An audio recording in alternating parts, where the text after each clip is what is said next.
I am a person of value and worthy of respect. Have you heard that before? Has it become part of your nature yet? Are you saying that about yourself? You really are a person of value and you really are worthy of respect. We're still talking about the respect cornerstone. We, in our last session, talked about respect and we talked about respect for persons. We talked about respect for person's life, the valuing of the whole person, the validating the personhood of another. We talked about the breach there being the violating of another person's personhood. We also talked about respect for person's health and freedom, not imposing on someone else's senses.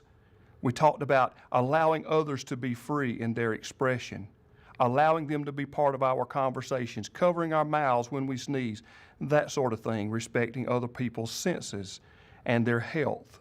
We also talked about respecting people's feelings and emotions. So we've talked in some great detail about respect for persons. Now I want to talk to you just a little bit about respect for resources. Do you know what resources are? Do you have a good definition for resources? Resources are anything that it would take to get a job done. Your know-how, your abilities, your effort, those are all parts of human resources. It might be the utilities that it takes to light it or to boil it or to cook it or to heat it or to weld it together. It might be the paper that you write on. It might be the wood that you cut. Anything you can touch is a physical resource.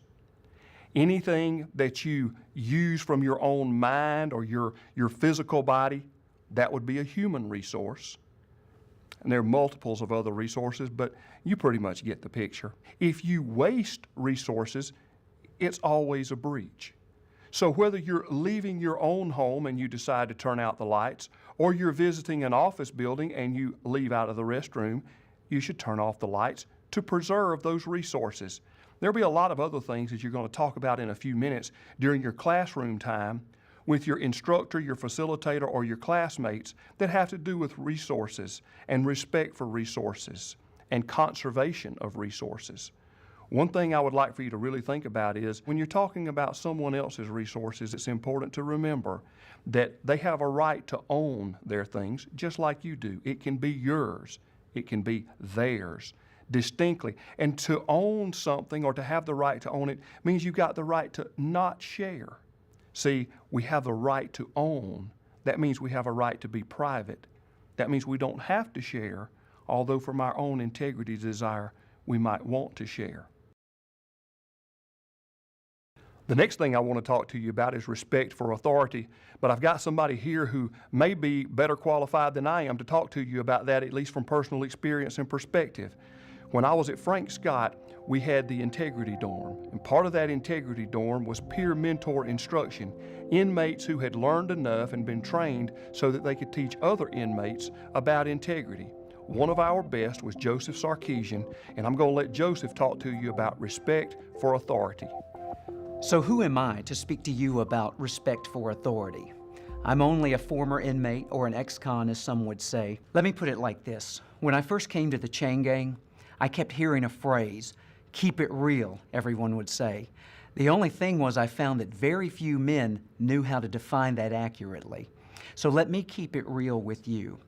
The whole concept of submission to authority is something that we must master, not because we're in prison, but because it's an important component of reality.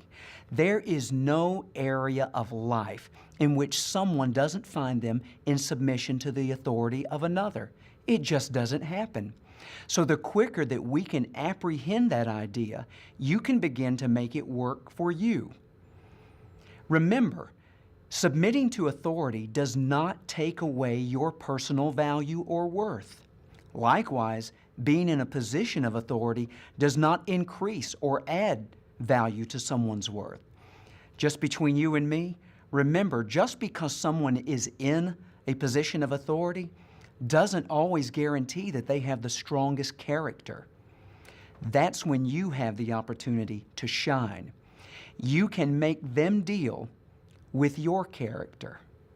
And when your character exudes or exhibits integrity, they're watching. Oh, they may not say anything to you, but they're watching. Often in prison, inmates get really excited when they see excellence, especially on the sports field. Do you realize that no athlete, no matter how talented or gifted he is, got that way overnight or magically without submitting to the authority of someone who knew more than they did? It's only when we can begin to see that in submitting to the authority of another, our gifts are unlocked, our talents are unlocked, our potential can be realized to be all that we were intended to be. So remember, you primarily are the one who stands to benefit by submitting to authority. You may not feel like doing it for the other one, but at least do it for yourself. You are the one who stands to gain.